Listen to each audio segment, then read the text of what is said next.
साहेब काय सांगाल, आज आपण बिबट्याचं वेषांतर करून आलेलो आहे. राज्यभरात बिबट्यांच्या हल्ल्याने नागरिक त्रस्त आहेत. काय आपण नेमकी वेशभूषा करून सांगू इच्छिता आणि लोकांच्या बिबट्याचा आवाज देखील काढताय माझी बोला सोनावणे, शरद सोनावणे, आमदार शरद सोनावणे. मास्क काढला तर चालेल. शरद सोनावणे, शरद सोनावणे सर बोला आता. हा व्यवस्थित दिसतात. हे आपल्याला सांगू इच्छितो की आता हिवाळी अधिवेशन नागपूर चालू आहे आणि नागपूरच्या 10 किलोमीटरच्या रेडियस मध्ये आता आज सकाळी एक तुम्हाला कल्पना आहे की आज एकाला त्या ठिकाणी बेशुद्धीचं इंजेक्शन देऊन त्या बिबट्याला आत्ताच जेरबंद केलंय. या गोष्टीला 1 तास तो झालेला नाही. जर हिवाळी अधिवेशन आणि ह्या ठिकाणी नागपूरला जर 10 किलोमीटरच्या अंतरावर बिबट्या आल्या तर याचा अर्थ संपूर्ण राज्यामध्ये आज जवळजवळ 9 ते 10 हजार बिबट्याची संख्या झालेली आहे. आणि जुन्नर तालुक्यामध्ये 55 लोक गेल्या 3 महिन्यामध्ये मेले. आता लोक सरकार असं म्हणते की मानेला तारेचा पट्टा महिलांनी बांधला पाहिजे, शेतकऱ्यांनी बांधला पाहिजे, तरी शेती केली पाहिजे. अंगणामध्ये आमची मुलं खेळत नाहीये.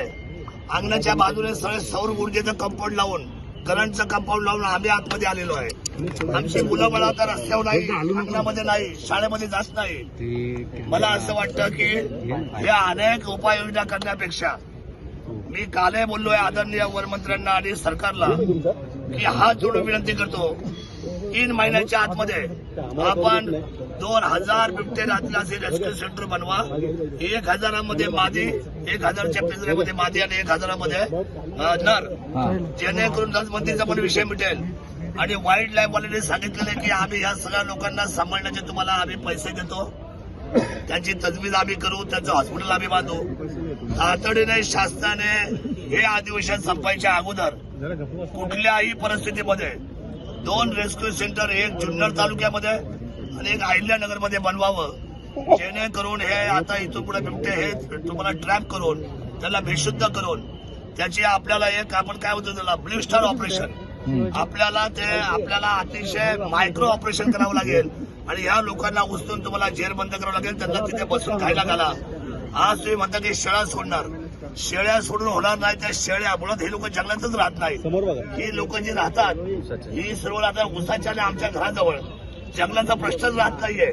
त्यामुळे ही काय काय तज्ञ लोक जे आदरणीय मंत्री महोदय जे सल्ले देतात त्या सर्व सचिवांना माझी विनंती आहे, आपण मुंबईमध्ये राहता, फ्लॅटमध्ये राहता, आपण सिक्युरिटीमध्ये राहता, तुम्हाला ग्रामीणची अवस्था माहित नाही, तुम्हाला जनतेची अडचण माहित नाही. 3-3 वर्ष, 3-3 महिन्याचं बाळ, 4-4 वर्षाचं बाळ, 6-6 वर्षाची बाळं, आता महिला भगिनी शेती करताना या सकाळ दुपार संध्याकाळ, बरं आता दिवसा पण हल्ले व्हायला लागलेत. आज दिवसा माणसं बाहेर पडते त्यांच्या डायरेक्ट अंग येतो. त्यामुळे मला असं वाटतं बिबटचा विषय अतिशय भयंकर आहे आणि आपण राज्य आपत्ती घोषित केली पाहिजे बिबट्याच्या बाबतीत, राज्य आपत्ती. आणि राज्य आपत्ती घोषित करून तातडीने मुख्यमंत्र्यांनी सुमोटो आजच्या आज निर्णय केला पाहिजे की 2 रेस्क्यू सेंटर, 1000 बिबटे आपल्याला जेरबंद करतील आणि जेरबंदची मोहीम ही राज्य शासनाने राबवली पाहिजे आणि कोणत्याही परिस्थितीमध्ये या बिबट्यांचा बंदोबस्त केला पाहिजे. इथून पुढे एक सुद्धा बळी सर्वसामान्य शेतकऱ्यांचा आम जनतेला मान्य नाही. आणि जर असा एक जरी बळी इथून जात असेल तर मला असं वाटतं की आपण सगळे जबाबदार आहे, सरकार जबाबदार आहे. तसा प्राणी महत्वाचा आहे. एक तर आम्ही जंगलात जात नाही, तो जंगलातला प्राणी आता आमच्याकडे राहायला आलेला आहे. त्यामुळे आम्ही फॉल्टेड नाही, फॉल्टेड आता तो प्राणी आहे. एक तर त्याला इतके पिल्ल होतात, तो माणसाच्या असलेल्या प्रजातीमधला आहे. त्याला खरं तर वर्ल्ड वाईड मध्ये कसं काय त्याला 1 नंबर मध्ये घेतलाय, तो खरं तर मी तुम्हाला सांगतो शेड्यूल 2 मध्ये जायला पाहिजे. हा शेड्यूल 1चा नाहीच. त्यामुळे आज फार मोठ्या संख्येने बिबट्याचा वावर होतोय, हल्ले होत आहेत, माणसं मरतायत, लहान मुलं मरतायत. मी मनापासून माझ्या मायबाप सरकारला विनंती करतो, एकनाथजी शिंदे साहेब तिथे तातडीने आले होते, त्यानंतर वनमंत्री आले होते. माझी विनंती आहे, बाकी काय उपाययोजना आणि भरपूर पैसा सरकारचा घालवण्यापेक्षा आणि प्रत्येक माणसाला 25 लाख रुपये देण्यापेक्षा माणूसच जाणार नाही, याची काळजी तुम्ही घ्या. शासनाचा योग्य अशा ठिकाणी पैशाचा वापर करा. आणि माझी विनंती पुन्हा एकदा मुख्यमंत्री आणि वनमंत्र्यांना आहे, आजच्या आज सुमोटो आपण कुठलाही मागे पुढे कारण न देता तातडीने फॉरेस्टच्या लँड सुद्धा अवेलेबल आहे, जुन्नरच्या आमच्या कुरण खानापूरला जवळजवळ 48 हेक्टर जागा, ज्याच्यावर तुम्ही 1000 रेस्क्यू सेंटरचं बनवू शकता आणि 1000 रेस्क्यू सेंटर तुम्ही अहिल्यानगरला बनवू शकता. जागा मुबलक आहे, कामाला सुरुवात करा आणि 90 दिवसाच्या आतमध्ये एकही बिबट्या महाराष्ट्रामध्ये फिरणार नाही याची दखल मात्र आदरणीय मुख्यमंत्री आणि वनमंत्र्यांना घ्यावी लागेल.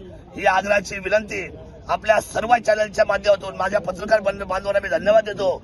अतिशय संवेदनशील विषयावर हा मुद्दा राज्य पातळीचा आहे आणि राज्य तुम्ही खरं तर त्या ठिकाणी संवेदनशील घोषित करा. सोनाने साहेब, मंत्र्यांनी नसबंदी संदर्भात आश्वासन दिलेलं आहे. मंत्र्यांनी नसबंदी संदर्भात आश्वासन दिलं होतं. त्याचबरोबर ती जी बिबट वस्ती आहे त्या ठिकाणी भिंत बांधण्याचं देखील आश्वासन दिलेलं आहे. यातून काय मार्ग निघेल? मी आपल्याला सांगतो, हे मार्ग फोल झालेले आहेत. आम्ही गेले 20 वर्ष हा लढा लढतोय. 2014ला मी बोललो होतो की बिबट वाढणार आहे. 10 वर्षापूर्वी कोणी याचा मनाव घेतलेला नाही. त्याची प्रजनन शक्ती मी त्यावेळेला बोललो होतो. मला त्यावेळेला माहित होतं की लांब पल्ल्याचा हा सगळ्यात मोठा धोका आहे. शासन त्यावेळेला मनाव घेतलेला नाही. त्यावेळेला बिबट सफारी मी मागितली होती. बिबट सफारीमध्ये 25 ते 30 फक्त बिबट्या बसतात, पण आता हजारोच्या संख्येने झाल्यामुळे मला असं वाटतं गाडगे साहेबांना कदाचित ही गोष्ट माहीत नसावी. सर्वसामान्य माणसाचं जीवन धोक्यात आलंय. शेत्या आमच्या आता उजाड झालेल्या आहेत आणि कुठलाही शेतकरी काम करायला मागत नाही. जीवाच्या भीतीने दिवसा हल्ले होतात, सायंकाळी हल्ले होतात, रात्री हल्ले होतात, पहाटे हल्ले होतात. या भिंती बांधणं, शेळ्या सोडणं या उपाययोजना होऊ शकत नाही. नसबंदी करण्याच्या पेक्षा यांनी आपली ताकद वाया घालवण्यापेक्षा 2 रेस्क्यू सेंटर उभे करा. ते दिसतील त्यांचा पाठलाग करा.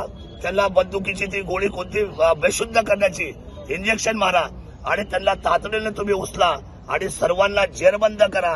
1000 बिबट एका बाजूला मादी आणि एक बाजूला नर असे तुम्ही वेगळे केले तर तुमचा नसबंदीचा विषय संपून जाईल. काही बिबटे रेस्क्यू सेंटरमध्ये, खासगी रेस्क्यू सेंटरमध्ये सोडण्याचं आश्वासन दिलं होतं. सह्याद्रीच्या ज्या जंगलांमध्ये काही सोडण्याचे आश्वासन दिलंय. यातनं तोडगा निघेल का असं वाटतं तुम्हाला? बिबट्या एकही जंगलामध्ये राहत नाही. सगळा आता तुम्हाला मी शुगर कॅन मध्ये राहतो, साखरेच्या ऊसाच्या शेतामध्ये राहतो, तो आमच्या घराजवळ राहतो. एकही बिबट्या जंगलामध्ये राहत नाही. शेळ्या सोडून तेवढं काय फायदा नाही. शेळ्यांच्या चोऱ्या माऱ्या होतील, शेळी लोकच घेऊन जातील. तिथं बिबट्या काय तो घेणार. आशिष शेलार म्हणतात की जसं कोरोना होता त्याला ट्रीट केलं गेलं त्याच पद्धतीने या बिबट्यांना ट्रीट करायला पाहिजे. नाही म्हणजे कसं ट्रीट केलं पाहिजे? कोरोनाला समजा आपण इंजेक्शन दिले होते लोकांना, बेबीमध्ये दिले ना, बेबीमध्ये इंजेक्शन दिले होते कोरोनामध्ये. आता यांना आधी पकडत तर कुठले इंजेक्शन त्याच्यावर ठरवू. पण वन विभागाचं नियोजन आणि दुर्लक्ष यामुळे हा सगळा नाही. आता मनावर नाही घेतलं ना. कालपर्यंत काय चाललं, टिंगल्या चालल्या होत्या, मस्करी चालली होती. माझ्यासारखा पण 2014ला 15ला 16ला विधान भवनामध्ये बोलायचा तर मला सगळे लोक म्हणायचे हाताचे मध्ये बघा हा बिबट्यावर बोलणार आहे. पण बिबट्या किती संकट आहे हे आज त्यांना कळालेलं आहे. आज काल तुम्ही जर पाहिलं असेल विधान भवनामध्ये जवळजवळ 288 पैकी जवळजवळ 150 आमदार बिबट्याच्या भीतीने सभागृहामध्ये गोंधळ घालत होते. याचा अर्थ हा दूरदृष्टीचा होणारा सगळ्यात मोठा आपल्यावर होणारा आघात आहे. हे मी 2014 पासून ओळखलं होतं. म्हणून आता माझी विनंती आहे, आज सकाळी जर तुम्ही तुमच्या टीव्ही चॅनल ऑन केले नागपूरमध्ये सकाळीच आज काय परिस्थिती होती. 3 तास तुमचं ऑपरेशन चालू होतं त्याला पकडण्यासाठी. जीवाचा आकाल करून एक बिबट्या पकडायला तुम्हाला 3 तास लागले. सरकारने ही गोष्ट हजारो आहेत. सरकारने ही गोष्ट